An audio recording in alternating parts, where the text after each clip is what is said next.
2020. But we do have a quorum convened. We have 6 of 7 school board members convened. At this time, I'm going to ask that we approve a board member, and that's Ms. Hamilton, to participate by telephone. So moved. Second. Have a motion by Ms. Lowe and a second by Mr. Henderson to allow Ms. Hamilton to participate by teleconference. Is there any discussion? All those in favor? Thank you. We now have a quorum of 7 of 7 school board members present, and Ms. Hamilton, I'll note that Ms. Hamilton is participating by teleconference. Welcome, Ms. Hamilton. Thank you, sir. At this time, I'll ask Dr. Ratliff to please and pledge allegiance, please. I pledge allegiance to the flag of the United States of America and to the republic for which it stands, one nation, under God, indivisible, with liberty and justice for all.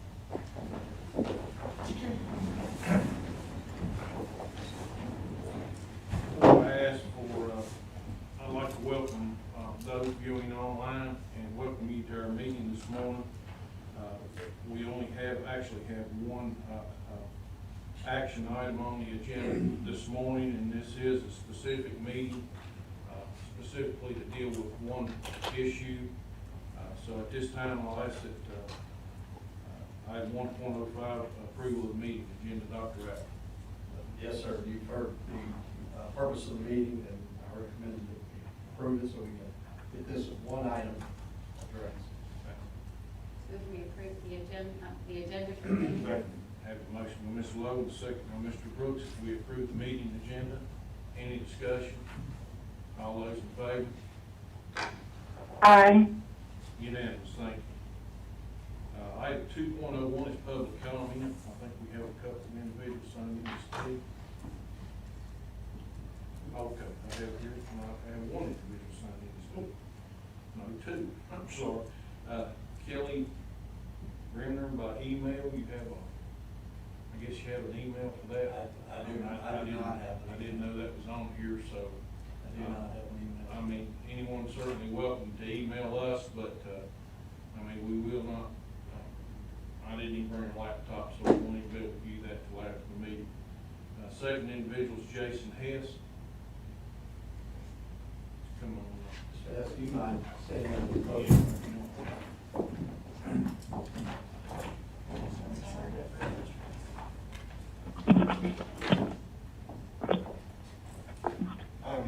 My only comment is about the online virtual days.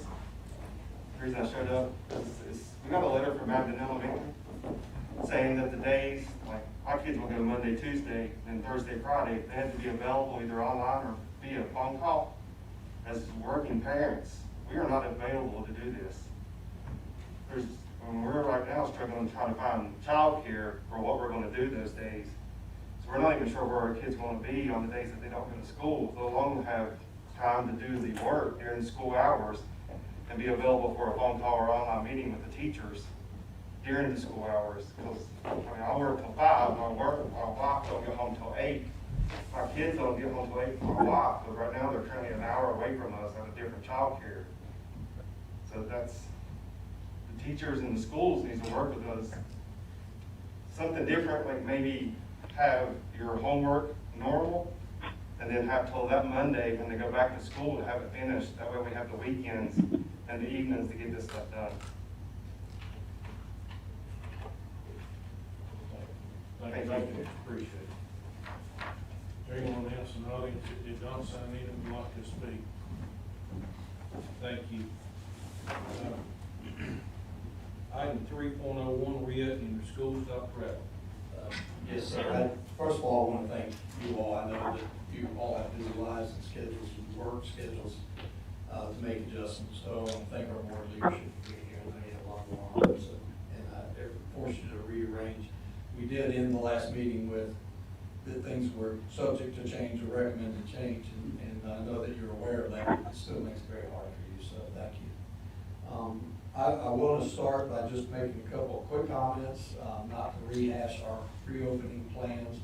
Certainly, we just heard from public comments and concerns. Dr. Mooney and I will talk about those and work with folks to address those concerns.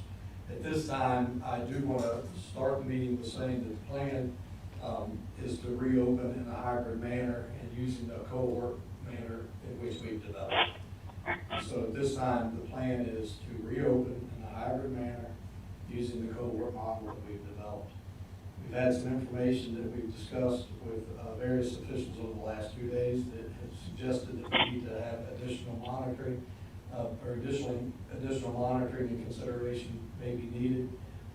It has been reported, and some of you may have seen the article that was in the Richmond Times and a couple other places, that would suggest that there's going to be matrices developed by the Virginia Department of Health on its new dashboard.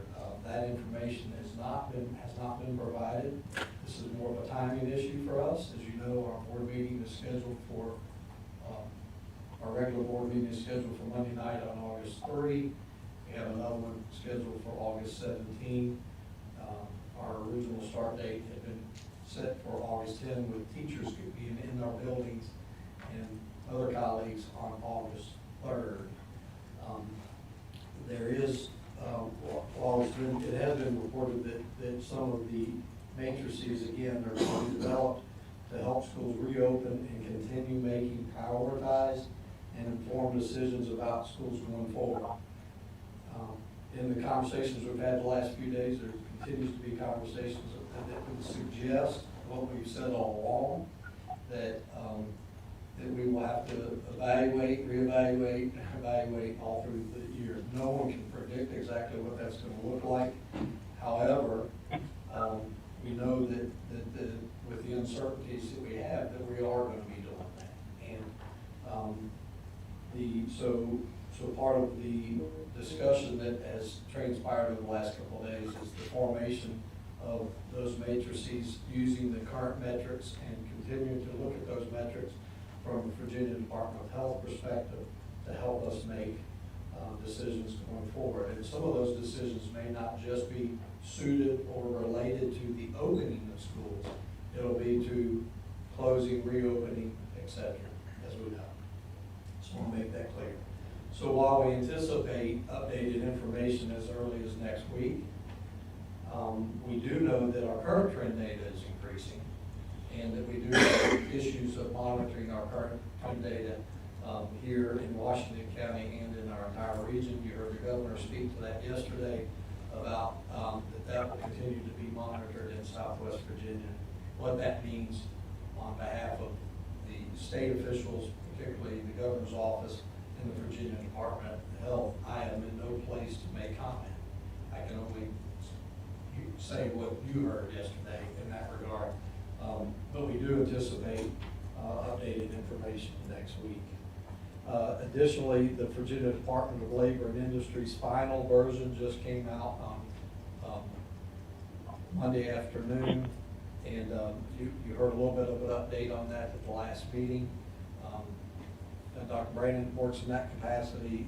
His group at Paycorp has provided an outstanding standard summary for schools that we can look at and use as a guide. But in talking with our legal counsel yesterday, they were reviewing it one more time to ensure not just compliance, but the implementation as it's related to schools. So I know that our legal counsel began reviewing the final version yesterday as well. Again, while, as we've said all along, there are changing variables and dynamics, and anticipated changing variables and dynamics. And I know that's nebulous, and I apologize. That's what we have to go on right now. But whatever that is the case, it has compelled us to be fluid and to experience, unfortunately, subject to change scenarios. So that's where we are. So again, at this time, we plan to reopen schools, employing our hybrid model that everyone's worked so hard on to develop.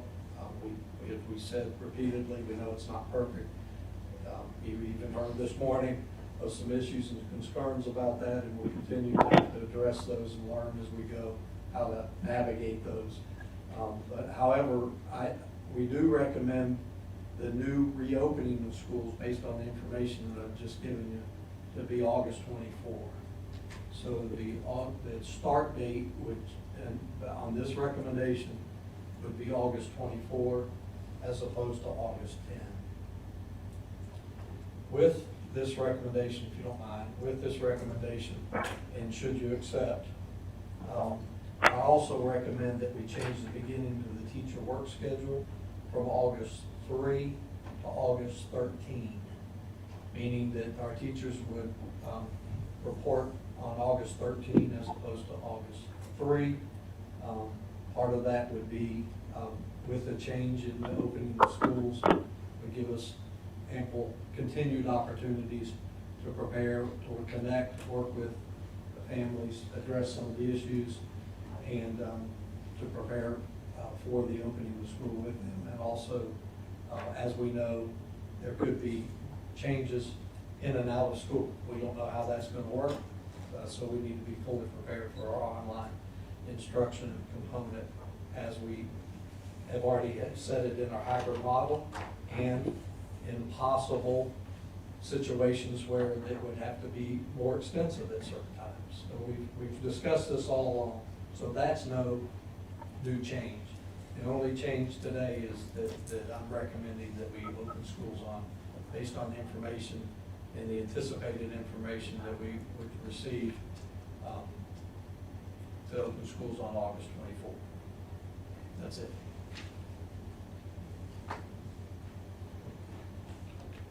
Chair, I move we take the superintendent's recommendation. Have a motion by Ms. Lowe and a second by Mr. Brooks to accept the superintendent's recommendation, and that would be to change the starting date of students from August 10th to August 24th, the starting date of teachers from August 3rd to August 13th. Is that correct, Dr. Brown? Yes, sir. Any discussion? Mr. Brooks? Yeah, has there been any discussion among y'all and or maybe the possibility of pre-K and K, first and second grade, maybe trying to go with them, all of them full every day or all 4 days or whatever? Yes, sir. We've had that discussion, and certainly after recommendations from one of our board leaders last time in discussion, that would be implemented. And that goes back to some of those prioritized decisions that we would make as we were able to be in school more, with more in-person contact as we move along. Hopefully, as we all hope, that certainly that would be a priority, yes, sir. And that's been in the phase guidance, Mr. Brooks, all along, that we consider the vulnerable populations of certain areas, for example, ESL, special ed, and K3 in particular, and if not K5. So yes, sir, we have talked about it, and that is a priority, and I know that that's been made a priority even in the mitigation measures and the considerations from the Department of Education and the Virginia Department of Health. I can't speak to what might come out, but I do know that that has been part of the discussion. Dr. Rowley? Yes, sir. Are we giving our administrators any talking points to relate to parents about? I know we're not doctors, but maybe from the Department of Health, because I got one email saying that they had a statement from an administrator saying that just like a flu, we're treating, just doing the flu process we do with the cleaning and all that. And of course, you know, it is, but it isn't.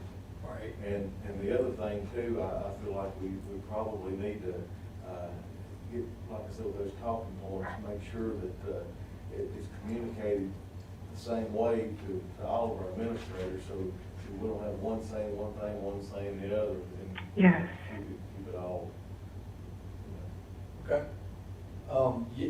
There's not a list of talking points at this point, but we do have information from the Virginia Department of Health. They have prepared, Ms. Morgan, our nursing coordinator, shared with us those templated letters that I had requested, and some of us had requested, but I specifically requested in a phone call that I shared with you last meeting that Dr. Wallace and I had with Dr. Shelton, and by the way, we'll be meeting with her. We have arranged a meeting with her today at 12. So some of that can be generated from those discussions, so there's uniformity in terms of those talking points, not just in Washington County schools, but across the region. So very good suggestion. There are templated letters available now.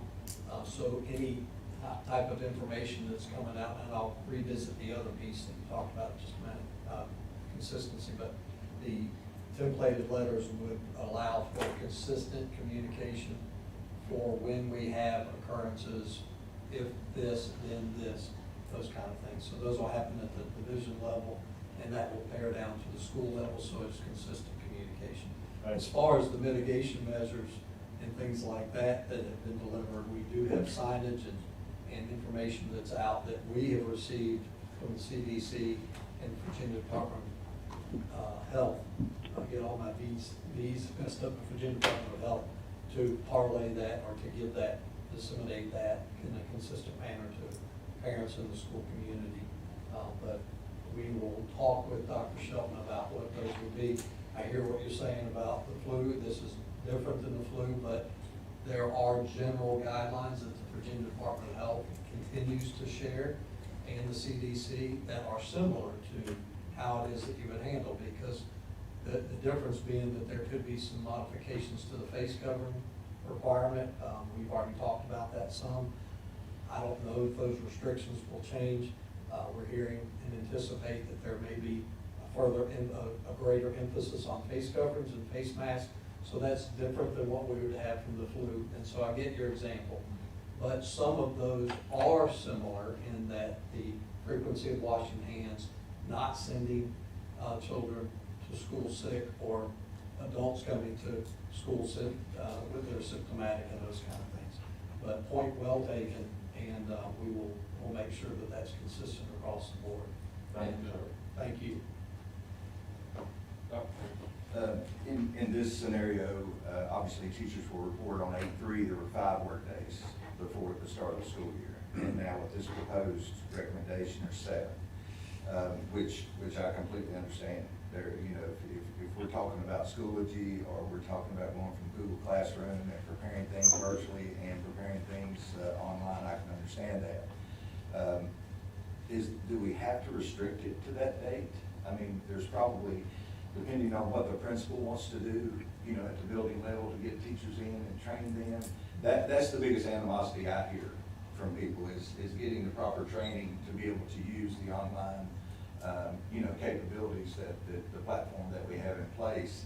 And if we do this, and I know a lot of that's already been going on anyway, and if we do this, can we sort of, you know, alleviate from some of the 20-day stuff and the, you know, the pressures, and, you know, it seems like if we hit them with this and we're asking them to do so much more, and then all of a sudden, well, you gotta do this professional development, you gotta do, you know, this, that maybe is not consistent with what we're trying to do to open school. Yes, sir. I guess it's just trying to keep the overall, you know, group intact, so they don't think that they're, you know, going beyond what the expectations are, Right. which I think they're all going above and beyond, but that would be the first thing I would notice from a teacher standpoint, is that we're 7, and does it have to be restricted to the 13th? You know, can the principal, they're under contract as of 8/1, I think, by their contract. So, you know, is there any restrictions that have to be put in place that the principal wants to bring them in 5 at a time, or 10 at a time, to make sure they're trained and ready to go as far as work days, and allow some flexibility in those types of days? I'm just asking. Yeah, there are a couple of things I'd address, and then the last one, I think, is because of the timing of it, is Right. the reason you're given a 13th date is to provide that additional time. So Right. there's certainly no hesitation on my part to recommend that this is on the spot. Right. There's no hesitation on my part to allow for that type of flexibility that you just described at the end of your comments, but to go back to the 20-day form and things like that, Dr. Brandon.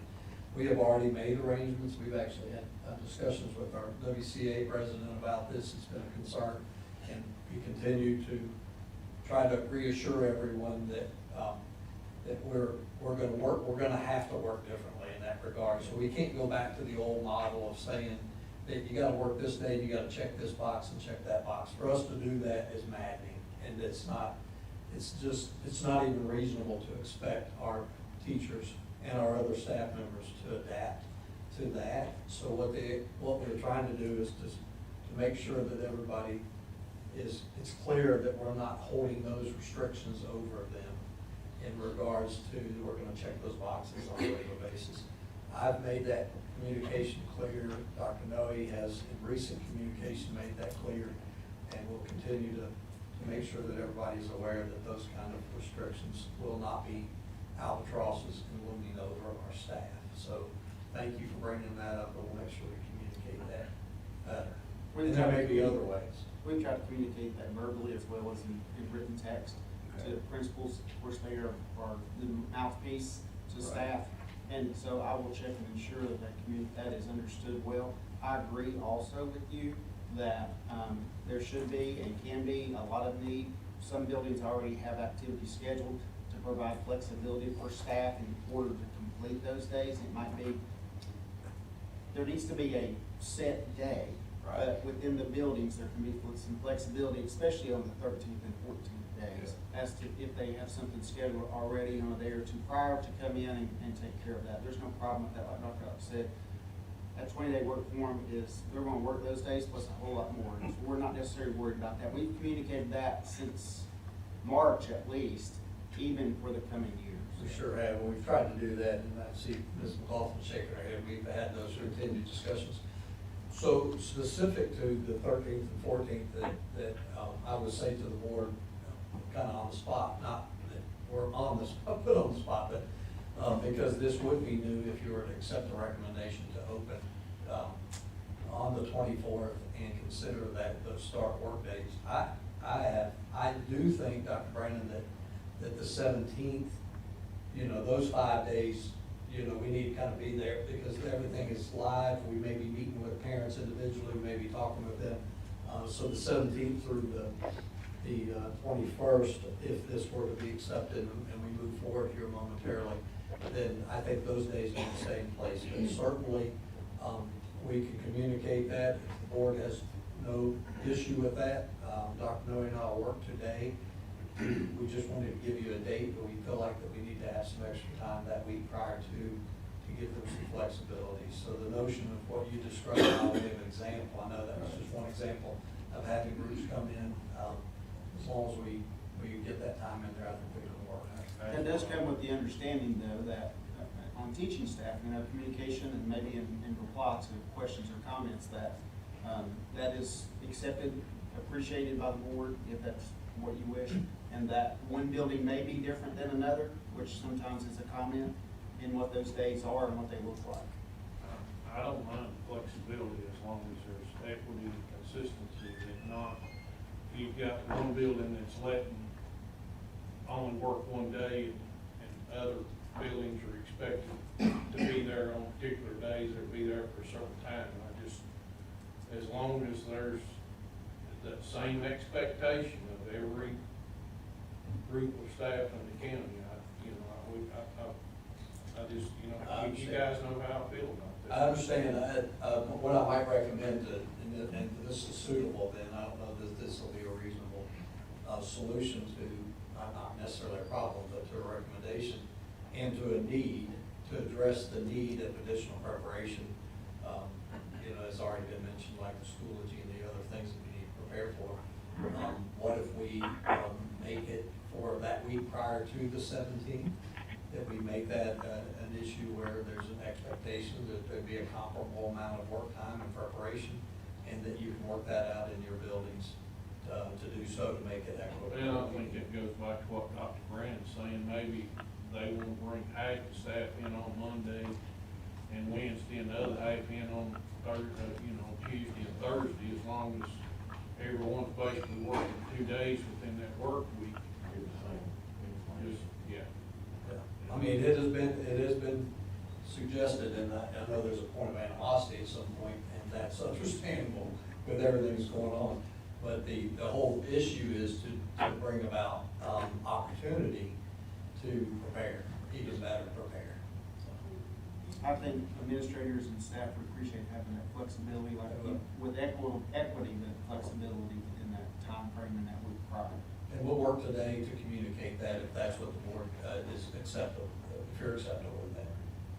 And no large group settings, right? I think with 2 hats on, you know, no big group settings, you know, we just can't we can't get in that. We can't allow ourselves, if we're saying it's okay to do this, then the perception out there is, we just gotta be careful.